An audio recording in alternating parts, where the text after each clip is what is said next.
Good evening, good evening. Good evening, Netroots Nation. Welcome to the greatest city in the world, Charm City, Baltimore, Maryland. As you know, I am Mayor Brandon Scott, also known as the DEI Mayor, duly elected incumbent Mayor of Baltimore City. While you're here, I hope that you take a moment to take advantage of all that Charm City has to offer. The rich culture, the amazing museum, music venues, maybe even get over this week to see the Orioles beat the Spankies this week. Sorry for you New Yorkers. But of course, the world's absolute best seafood. Don't argue with me. There is no reason for arguing because we have the best. I love everything about Baltimore with all of my heart, and I love our people the most. Our people is what makes us Charm City, and I know when you leave here, you will love Baltimore too. If this is your first time in Baltimore, you may know us about our reputation for obviously loving crabs, and yes, we put Obey on everything. You may be familiar with your football team losing to the Ravens. I'm sorry. But what you may not know about Baltimore is that we are a city with deep roots and a permanent connection to the fight for civil rights. Baltimore has a story of a long history of challenges and progress to overcome them that can't be that is driven by this grit that can't be turned down. We are home of legends like Justice Thurgood Marshall, where back when we actually had a Supreme Court that knew what their job was. Lily Curl Jackson, Elijah Cummings, and were the historic home of the NAACP and the Afro newspaper. But there's a darker side. Baltimore is also the birthplace of racist redlining and has a poster child for the white flight of the mid-20th century. In the same rooms and chairs that I sit in City Hall today as a proud black mayor, my forebears purposely made decisions that intentionally divested in the neighborhoods where I grew up and sought to make it harder for people like me to succeed in our city. But yet we are here today. Every time that Baltimore gets knocked down, we get back up even better than before. Always pushing to build a renaissance in this city that strengthens it for all Baltimoreans, no matter what neighborhood they grew up in. Whether it's the aftermath of Freddie Gray's death or the Key Bridge collapse, Baltimore always comes back stronger. And I always remind folks that our country would not be here if it was not for the city of Baltimore. And there has never been a more exciting time to be a Baltimorean. As we stand here today in our city, we are improving the metrics that everyone has known us for a long time in the wrong way. We're improving them the right way. Last year, Baltimore saw its largest reduction in homicides ever of 20%.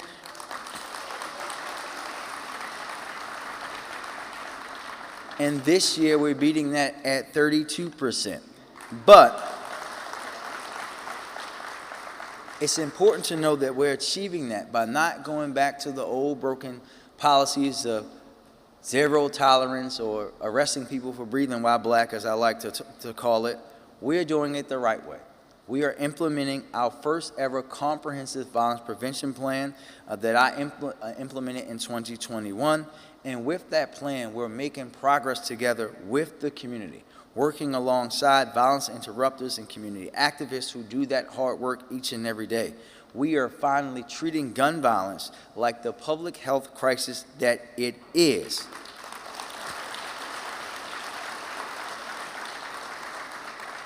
But we're also fighting back against the flow of illegal guns from other states into our city. We're doing all of this while cutting our illegal arrests in half and becoming compliant with whole sections of our federal police consent decree. This is amazing progress, and the work is not done. We will never be satisfied until not a single person loses their life to violence in the city, and we will do that difficult work each and every day. But despite what critics may say about Baltimore, we are not defined by the picture of public safety in our city, and that is not the only place where we're making progress. Everywhere you look in this city, it is easy to see the scars of race and housing policies that hollowed out too many black neighborhoods.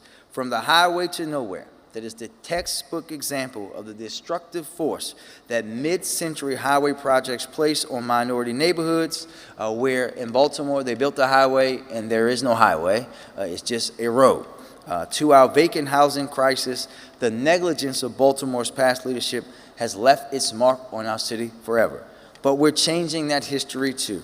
Reduce the number of vacant houses to its lowest point in 20 years. And with the help of the White House and the U.S. Department of Transportation, we are finally moving on a project to dismantle the highway to nowhere and redevelop into something that will serve that community.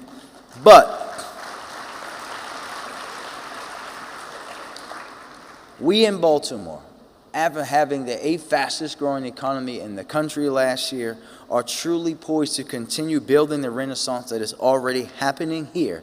But we're going to make sure that every Baltimorean, especially those who have to endure the worst of the worst and who are disinvested and who were ignored, are a part of that renaissance too. But that progress didn't come from nowhere. It's built through hard work and tough conversations and a deep connection with our community.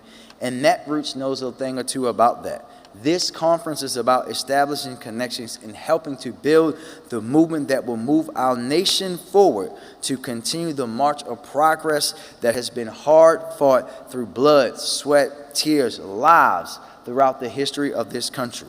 And we know how challenging and a precarious moment that we are facing right now. There are forces at work that want to take us backwards. I said yesterday into the 1960s, but it's really like the 1860s, to dismantle the rule of law and turn back the clock on civil rights for everyone who is not a wealthy white male. Women, black people, LGBTQ plus community, they are coming for all of us. Not only is the tangible process we've made in Baltimore at risk, but let's be honest, the very democracy of America is itself at risk. Everything we do in Baltimore is harder when leaders in Washington who insult our city, like that guy who I won't name did while in office, or literally take us off the map like our former governor did when he was in office.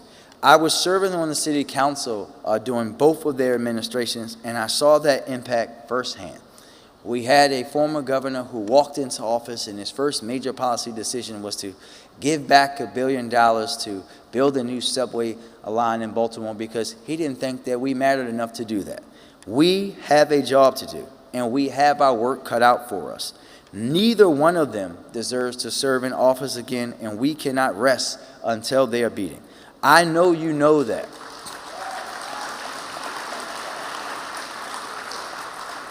I know that Netroots Nation knows that, and I know you will spend the next few days working together to help build the case. Because just like we do here in Charm City, no matter what the world throws at us, we fight and we get back up. And there is no better place to do that work right here in the hometown of Thurgood Marshall and my late great friend and mentor, Congressman Elijah Cummings, who would simply say here today that we are better than this. And when I look across this room, I see a sea of people ready to carry on their legacy.